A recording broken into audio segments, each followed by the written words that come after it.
This hearing here where we've been listening to former CIA Director John Brennan. So break it all down. I'll break it all down for us. Let's bring in Politico reporter Kevin Robillard. Kevin, thanks for joining us. I know you've been listening to the hearing. We've been watching the House Intelligence Committee hearing with former CIA Director John Brennan. He's been talking about Russian interference in the 2016 election, but he's also been really grilled on whether or not he ever saw evidence that suggested the Trump campaign colluded with the Russians. Let us listen to what he had to say, and then we'll talk about it a little bit afterwards.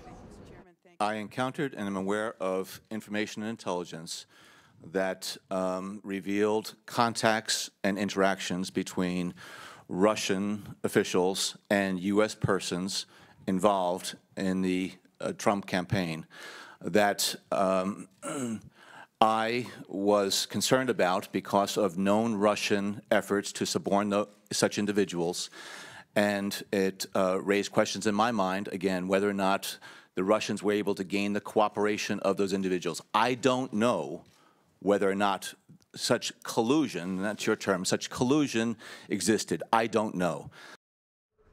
He used air quotes for collusion there. Kevin, what do you make of the way Brennan is characterizing Russian interference?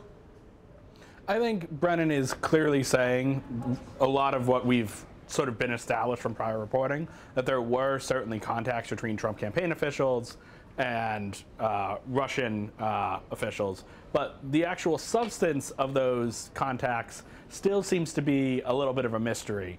And whether or not it rises to the level of collusion, which, you know, how do you define collusion is also a question here, is still very much an open question. And I do think it's interesting that for as much smoke as there's been, there still necessarily hasn't been the fire directly linking the Trump campaign to the Russians and saying that somehow the Trump campaign directed the Russians to hack into John Brennan emails or something like that. But it's also pretty clear that the Trump campaign didn't necessarily need to tell the Russians to do that, or not in any sort of secret way. I mean, if you remember, Trump himself stood up at a press conference and asked for Russia to hack into Hillary's emails and release them. So it's pretty clear that the Trump campaign was sort of welcoming this help.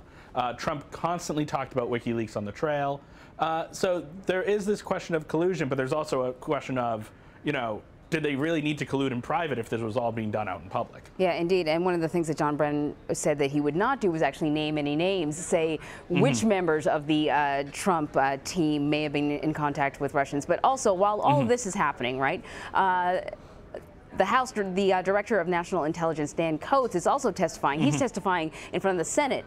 And he was asked to respond to a report out today suggesting that the president asked him to publicly push back on the FBI's Russia investigation. So let us listen to his response to that. Is that an accurate reporting, Director Coats? Mr. Chairman, as the President's principal intelligence advisor, I'm fortunate to be able and need to spend a significant amount of time with the President discussing national security interest and intelligence as it relates to those interests. We discuss a number of topics on a very regular basis. I have always believed that given the nature of my position and the information in which we share, it's not appropriate for me to comment publicly on any of that. So on this topic, as well as other topics, I don't feel it's appropriate to characterize discussions and conversations with the President. Okay, so there you go. It's not exactly a denial. And to clarify, the story was that he was asked to publicly talk against the FBI investigation into Russian meddling and whether or not the Trump campaign was being investigated. So what do you make of that? I mean, he says, look, I talk intimately with the president all the time. I don't think it's my place to talk publicly about those conversations or to characterize them. Yeah, I mean, he's essentially invoking executive privilege here, although he didn't use that term. And generally, the president's advisors have historically declined to sort of elaborate on advice that they give directly to the president, and that's a pretty long-standing political tradition here in the United States. But at the same time, it is definitely not a denial of what the Washington Post reported yesterday, that Trump had asked him to sort of try to shut down the investigation in the press.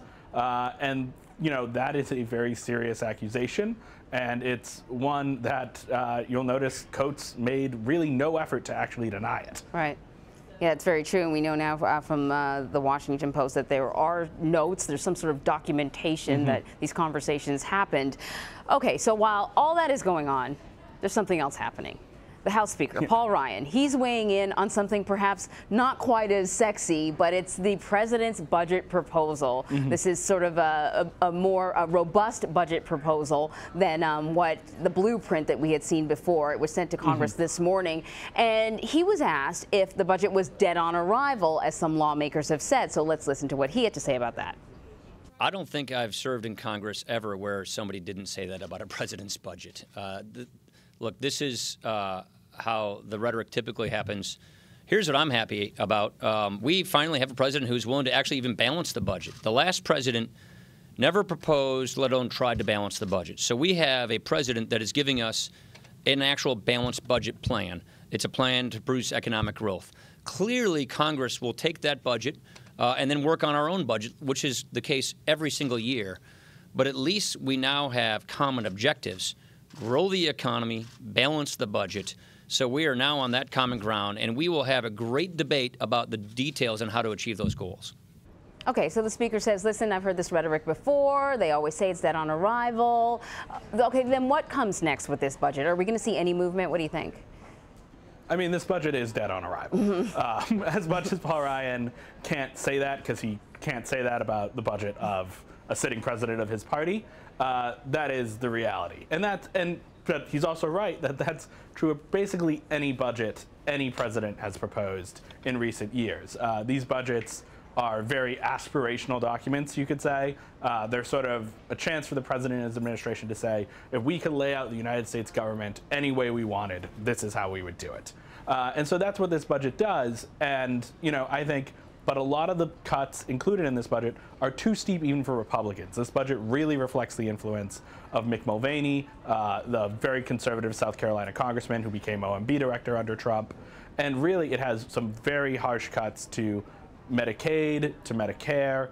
It balances the budget over the course of 10 years, but even that, balancing that budget, that's based on some pretty optimistic economic projections. So really, this is a budget that's not going to go very far on Capitol Hill. Kevin Robillard of Politico, thank you so much, sir. Great to be on.